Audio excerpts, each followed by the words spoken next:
we can move on to the second presentation by Naim ÇINAR.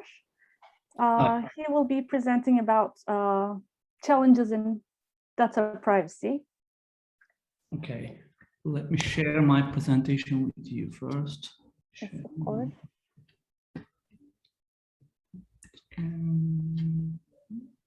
And Naim, if that's okay with you, when you have 2 minutes left, I will remind you. Okay, that's fine. Okay, so how many minutes I have? You have 10 minutes in total. Okay. We can make it 11, 12. Okay, thank you. Okay, let me start with introducing myself. I'm an assistant professor at Anadolu University Department of Advertising. In this presentation, I will be talking about the current state of personal data collection for commercial purposes and the possible scenarios for the future of web tracking and targeted advertising. As you all may know, digital footprint of a consumer is a vital resource for targeted advertising. So that's why first and third party data collectors tracking these digital footprints. Firstly, I want to define two essential elements of online tracking. Those are first party data and third party data. When you visit a website, the website owner collects information about you. That's the first party data. And there are other parties except the website owner who are also collecting information about you for commercial purposes, and those are the third parties. So third-party cookie collection has been around for about 25 years now, but this is a technology on the verge of extinction. Third-party data collectors gathering demographic, psychographic, and behavioral information about users to target them effectively. So this is a really rich data, and it is still the primary source for targeting consumers online. But there are clear signs that this era is about to end because, first of all, Google will phase out cookies on Chrome by 2022. Later, the latest plan by 2023. And other popular browsers, Firefox and Safari, are already blocking third-party cookies. Another interesting example is Apple has updated privacy features of its devices in April 2021 with iOS 14.5. Now users have the right to decide whether to opt in or opt out to share their personal information. So will third-party cookies terminate soon? I think so, because users had little or no control over how their personal data is collected by third parties until the recent data privacy regulations like GDPR. And in many countries where these data regulations don't apply, this is still a big problem, and there's a huge power imbalance between users and data collectors. Another bad thing is most third-party data collectors remain largely invisible to consumers. When you visit a website, there are tons of data collectors collecting your information, but you're not even aware of these companies. And the whole industry model based on third-party cookies is based on power asymmetry. That's why it's practically almost impossible to make transparency. So, advertising technology industry has long defended the use of third-party cookies, but because they defended this, because they say, okay, if you want free content, we need to show you advertisements, we need to target you. That was the only way. But currently, data breach scandals like Cambridge Analytica and growing privacy concerns of users and introduction of comprehensive data privacy regulations like GDPR, CCPA have accelerated the transition to a post-third-party cookie era. So there are two possible scenarios waiting us in the future. First one is the extensive use of first-party data, because we can say it because big industry actors like Google and Interactive Advertising Bureau are already pointing out into this direction. And the second one is the industry is looking for alternative ways to third-party cookies. First-party data is emerged as one of the major alternatives to third-party cookies. It is an important source for targeting consumers. Interactive Advertising Bureau, in their recent report, they urged their stakeholders to aggressively collect first-party data because they said you can now use third-party data, but soon it won't be available, and you will solely dependent on your first-party data. So you're collecting some information, but some basic demographic information. This is not enough for targeting consumers effectively, so you need to collect rich first-party data. But there's a problem here because most companies, they don't have the technology to collect first-party data, rich first-party data. So at this point, big tech companies come back in the stage because they have the tools, they have the technologies to collect first-party data. And they say, okay, if you want to collect first-party data, you can use my technologies, you can gather a lot of rich data. But there's a major drawback of this because when you are using their technologies, your first-party data will be in their control. So you will be dependent to their infrastructure, and your data will only be available inside their ecosystem. Another interesting thing about first-party data is publishers will most likely to hold a major role, critical role in the first-party data era. There's an interesting example called Spire. Condé Nast is a big publishing company. They have a platform called Spire now, and they say, okay, we have a lot of information about our users. We have a huge amount of first-party data. You can use our platform to target your consumers. And there are similar projects like Ozone Project and Open App in the US and in the UK.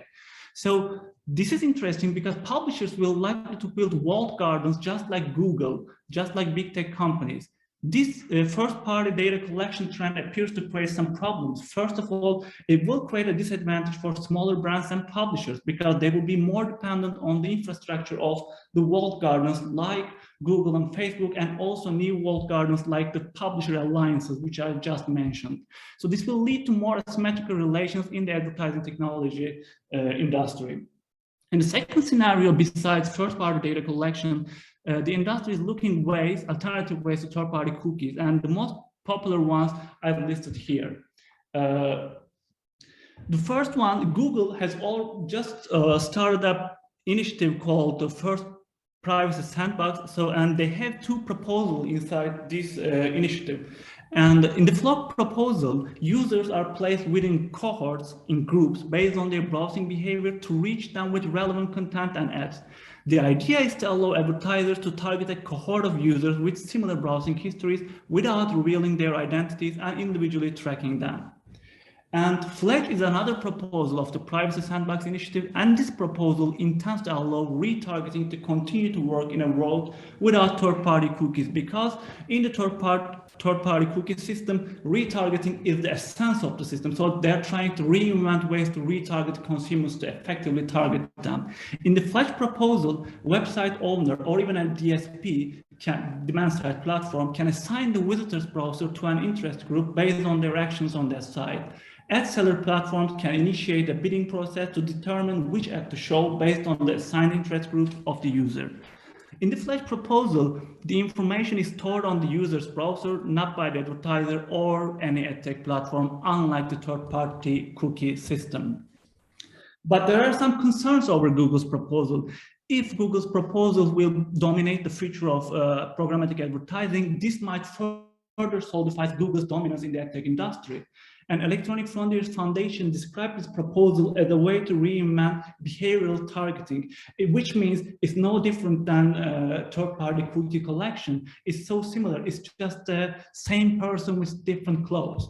And Google's announcement that they're delaying their plan to phase out cookies until 2023 is a sign that they need more time to test these proposals. They need time to persuade the rest of the edtech industry and to ensure full compliance with GDPR and other similar privacy regulations around the world. So we have two other proposals, which are open source proposals created by the edtech industry, Swan and Unified ID 2. Swan and Unified ID 2 are depend heavily on policy controls. They're asking the user's consent before tracking them and then restricting the use of tracking data. In this Swan proposal, when you as a user visit a website for the first time, you will be asked to give consent for all publishers to use Swan to show them ads. User preferences will be stored as a secure web ID, which is called SWIT, a pseudonymous identifier. The data within the Swan network will only ever persist in the user's web's browser. At least this is what they claim, which is similar to FLOC's claim, actually. And let's go with the next one. The Unified ID 2.0 is another open source proposal. And in this proposal, it's a new form of identity-based tracking based on hashed and encrypted email-based IDs. When you as a user visit a website, you need to log in, and the publisher will create an anonymized and encrypted version of your email based on your consent. And the user's anonymized ID will contain zero information about who you are in the real world. At least this is what their claim is. So SWIT, the pseudonymous identifier in Swan proposal, and anonymized ID from user emails in this proposal unified ID, they're all used to bypass the browser's anti-tracking mechanisms. So my final words be about the proposals. All these proposals I listed they're all under development. So seems like there's a fierce competition between the big tech and the rest of the edtech industry. But transparency expectations of consumers should be at the center of this discussion, but seems like it's not. Commercial considerations overshadow the whole discussion. So after looking at all these proposals in detail, from my standpoint at least, these proposals are a regression in privacy because they allow tracking of users who are presently protected against tracking with regulations like GDPR and CCPA. So my final words would be, we need a constantly updated modern legal framework to provide full transparency and protect personal data privacy. Thanks for listening. Thank you very much, Naim, for both your presentation and for being just on time. Thank you very much. It is a very interesting topic, and I'm sure it raises a